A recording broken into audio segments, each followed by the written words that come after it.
नमो भगवते वासुदेवाय नमः. राधे राधे. नमस्कार यूट्यूब फॅमिली. आपल्या यूट्यूब चॅनलमध्ये आपले सहर्ष स्वागत आहे. कसे आहात मग सगळे? मजेतच असाल ना? मग आपले व्हिडिओज पाहताय ना? मी आज तुमच्यासाठी भगवद्गीता अध्याय पठण सिरीज घेऊन आली आहे. तरी व्हिडिओ पूर्ण पहा व आपल्या व्हिडिओला लाईक तसेच आपल्या यूट्यूब चॅनेलला सबस्क्राईब करा. संजय म्हणाला, करुणेने भारावलेल्या मन खचलेल्या आणि अश्रूंनी नेत्र भरून आलेल्या अर्जुनाला पाहून मधुसूदन श्रीकृष्ण पुढील प्रमाणे म्हणाले. पुरुषोत्तम श्री भगवान म्हणाले, हे अर्जुना, तुझ्यामध्ये अशा अशुद्ध गोष्टी कशा आल्या? ज्या मनुष्याला जीवनाच्या मूल्याचे ज्ञान आहे त्याला या गोष्टी मुळीच शोभत नाहीत. या गोष्टी मनुष्याला उच्चतर लोकात जाण्यात नाही तर त्या त्याच्या दुष्कीर्तीला कारणीभूत होतात. हे पार्थ, अशा हीन नपुसंकतेची कास धरू नकोस. असे करणे तुला शोभत नाही.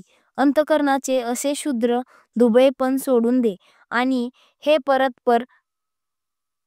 परंतप उठ. अर्जुन म्हणाला, हे हरिसूदन, हे मधुसूदना, मला पूजनीय असणाऱ्या भीष्म द्रोणांसारख्या व्यक्तींवर मी बाणांचा प्रतिहल्ला कसा करू शकेन? महात्मसम असणाऱ्या माझ्या गुरुजनांना मारून जगण्यापेक्षा भिक्षा मागून जगणे अधिक श्रेयस्कर आहे. जरी त्यांना भौतिक लाभाची इच्छा असली तरी ते ज्येष्ठ आहेत. जर त्यांची हत्या केली तर आपले सर्व भोग रक्तरंजित होते. त्यांच्यावर विजय प्राप्त करणे की त्यांच्याकडून पराजित होणे, या दोहोंपैकी कोणती गोष्ट अधिक चांगली आहे हे आम्हाला कळत नाही. जर आम्ही धृतराष्ट्र पुत्रांची हत्या केली तर आम्हाला जगण्याची आवश्यकता नाही. तरी देखील युद्धभूमीमध्ये ते आमच्या समोरच उभे आहेत. माझ्या दुर्बलतेमुळे मी माझ्या कर्तव्याबद्दल गोंधळून गेलो आहे आणि माझी मनःशांती नष्ट झाली आहे. अशा स्थितीत माझ्यासाठी निश्चितपणे सर्वात श्रेयस्कर काय आहे याबद्दल मी तुम्हाला विचारित आहे. मी तुमचा शिष्य आहे आणि तुम्हाला शरण आलो आहे. कृपा करून मला उपदेश करा. ज्या योगे माझ्या इंद्रियांना शुष्क पडणाऱ्या शोकाला नाहीसे करता येईल असा उपायच मला दिसत नाही. स्वर्गातील देवांसारखे सार्वभौमत्व असलेले वैभवशाली आणि प्रतिस्पर्धी नसलेले राज्य प्राप्त करून सुद्धा मला या शोकाचे निराकरण करता येणार नाही. संजय म्हणाला, याप्रमाणे बोलून झाल्यावर परत अर्जुन श्रीकृष्णांना म्हणाला, हे गोविंद, मी युद्ध करणार नाही आणि स्तब्ध झाला. हे भरतवंशजा, त्यावेळी दोन्ही सैन्यांच्या मध्ये उभे राहून हास्य करीत श्रीकृष्ण खिन्न झालेला अर्जुनाला याप्रमाणे म्हणाले. पुरुषोत्तम श्री भगवान म्हणाले, पंडिताप्रमाणे बोलताना तू जे शोक करण्यायोग्य नाही त्याबद्दल शोक करीत आहेस. जे ज्ञानी जन आहेत ते जीवितांबद्दल तसेच मृतांबद्दलही शोक करीत नाही. ज्या काही मी, तू आणि हे सर्व राजे अस्तित्वात नव्हते असा काळ कधीही नव्हता आणि भविष्य काळात आपण अस्तित्वहीन होणार असेही नाही. ज्याप्रमाणे देहधारी आत्मा अविरतपणे या देहात बालपणापासून तारुण्यात आणि तारुण्यातून म्हातारपणात जात असतो, त्याचप्रमाणे मृत्यूनंतर जीवात्मा दुसऱ्या देहामध्ये प्रवेश करतो. अशा स्थित्यंतरामुळे धीर मनुष्य गोंधळून जात नाही. हे कौतेया, तात्पुरती उत्पन्न होणारी या कालांतराने विनाश पावणारी जी सुखदुःखे आहेत ती हिवाळा व उन्हाळा यांच्या येण्या जाण्याप्रमाणे आहेत. हे भरतवंशजा, ती सुखदुःखे इंद्रियांना होणाऱ्या जाणीवापासून निर्माण होतात आणि मनुष्याने ती शुद्ध न होता सहन करण्यास शिकले पाहिजे. हे पुरुषश्रेष्ठा अर्जुना, जो मनुष्य सुख आणि दुःख यांची विचलित होत नाही आणि दोन्ही अवस्थांमध्ये स्थिर असतो तो मोक्षप्राप्तीसाठी निश्चितपणे योग्य आहे. जे तत्वदर्शी पुरुष आहेत त्यांनी असा निष्कर्ष काढला आहे की जे भौतिक शरीर आहे ते चिरकाल टिकून शकत नाही आणि जे जीवात्मा आहे ते कधीच बदलत नाही. या दोन्हींच्या स्वरूपाचा अभ्यास करून तत् तत्वदर्शी पुरुषांनी असा निष्कर्ष काढला आहे, जे संपूर्ण शरीराला व्यापून आहे ते अविनाशी आहे असे तू जाण. त्या अविनाशी आत्म्याचा कोणाशी नाश करू शकत नाही. कोणीही नाश करू शकत नाही. अविनाशी, अमर्याद आणि शाश्वत जीवात्म्याच्या शरीराचा निश्चितपणे अंत होणार आहे. म्हणून हे भरतवंशजा, तू युद्ध कर. ज्याला वाटते की जीवात्मा हा मरणारा आहे किंवा तो मारला जातो, तो अज्ञानात आहे. कारण जीवात्मा मारित नाही किंवा मरलाही जात नाही. कोणत्याही काळी आत्म्यासाठी जन्मही नाही आणि मृत्यूही नाही. त्याचा जन्म झाला होता असेही नाही, त्याचा जन्म होतो असेही नाही आणि त्याचा जन्म होणार आहे असेही नाही. तो अजन्मा, सनातन, नित्य अस्तित्वात असणारा आणि पुरातन आहे. शरीराचा नाश झाला तरी त्याचा नाश होत नाही. हे पार्था, जो व्यक्ती जाणतो की आत्मा हा अविनाशी, शाश्वत, अजन्मा आणि अवयवी आहे, तो कोणाला कसा मारेल किंवा कोणाला कसा मारवी. ज्याप्रमाणे मनुष्य जुन्या वस्त्रांचा त्याग करून नवीन वस्त्रे धारण करतो, त्याचप्रमाणे आत्माही जुन्या आणि निरुपयोगी शरीराचा त्याग करून नवीन भौतिक शरीर धारण करतो. या आत्म्याचे कोणत्याही शस्त्राद्वारे तुकडे करता येत नाहीत. अग्नीद्वारे त्याला जाळता येत नाही, पाण्याद्वारे त्याला भिजवता येत नाही, तसेच वाऱ्यानेही त्याला सुकवता येत नाही. हा आत्मा अविद्राव्य व न तुटणारा आहे आणि त्याला सुकविणे किंवा जाळणेही शक्य नाही. हा नेहमी टिकणारा, सर्वव्यापी, अपरिवर्तनीय, निश्चल आणि नित्य सारखाच राहणारा आहे. हा आत्मा अदृश्य, कल्पनातील आणि अपरिवर्तनीय आहे असे म्हटले जाते. हे जाणून तू शरीराबद्दल शोक करू नकोस. तथापि जरी तुला वाटले की आत्मा हा नित्य जन्मतो आणि नित्य मृत्यू होतो, तरी हे महाभाऊ, तू शोक करणे योग्य नाही. जो जन्मला आहे त्याचा मृत्यू निश्चित आहे आणि जो मृत झाला आहे त्याचा जन्म निश्चित आहे. म्हणून तुझ्या अपरिहार्य कर्तव्य पालनातून तू शोक करणे योग्य नाही. समस्त जीव प्रारंभी अव्यक्त असतात, मध्यावस्थेत व्यक्त असतात आणि विनाशानंतर पुन्हा अव्यक्त होतात. म्हणून शोक करण्याची काय आवश्यकता आहे. कोणी या आत्म्याकडे विस्मयकारक म्हणून पाहतात, कोणी याचे वर्णन अद्भुत म्हणून करतात आणि कोणी याच्याबद्दल आश्चर्यकारक म्हणून ऐकतात. परंतु दुसरे असे आहे की जे त्याच्याबद्दल ऐकल्यावरही त्याला मुळीच जाणू शकत नाहीत. हे भरतवंशजा, या देहामध्ये जो वास करतो त्याचा कधीच वध होऊ शकत नाही. म्हणून कोणत्याही प्राणीमात्रांसाठी तू शोक करण्याची आवश्यकता नाही. क्षत्रिय या नात्याने तुझ्या वशिष्ठ कर्तव्याचा विचार केला असता तू जाणले पाहिजे की तुला धर्मतत्वासाठी युद्ध करण्यापेक्षा श्रेष्ठ असे इतर कोणतेही कार्य नाही. यास्तव तू संकोच करण्याची आवश्यकता नाही. हे पार्था, ज्या क्षत्रियांना अशा युद्धाची संधी प्रयत्न न करताही येते ते खरोखरच सुखी आहेत, कारण या संधीमुळे त्यांच्यासाठी स्वर्गाची द्वारे सदाड उघडी होतात. परंतु तू जर धर्मयुद्ध करण्याचे तुझे कर्तव्य केले नाहीस तर कर्तव्य करण्यामध्ये निष्काळजीपणा केल्यामुळे तुला निश्चितपणे पाप लागेल आणि याप्रमाणे योद्धा म्हणून तू तुझी कीर्ती गमावशील. लोक नेहमी तुझ्या अपयशाचे वर्णन करतील आणि सन्मान्य व्यक्तीसाठी दुष्कीर्ती ही मृत्यूपेक्षा भयंकर आहे. ज्या मोठमोठ्या महारथी सेनापतींनी तुझ्या नावलौकिकाची आणि यशाची व्याख्याननी केली आहे, त्यांना वाटेल की केवळ भीतीमुळे तू रणांगण सोडले आहेस आणि याप्रमाणे ते तुला तुच्छ समजतील. तुझे शत्रू अनेक अपमानास्पद शब्दात तुझे वर्णन करतील आणि तुझ्या योग्यतेचा उपहास करतील. याहून अधिक दुःखकर असे तुला काय आहे. हे कात्तेया, रणभूमीवर तू मारला जाशील आणि तुला स्वर्ग प्राप्ती होईल किंवा तू विजयश्री प्राप्त करून पृथ्वीचे साम्राज्य उपभोगशील. म्हणून दृढ निश्चय होऊन उठ आणि युद्ध कर.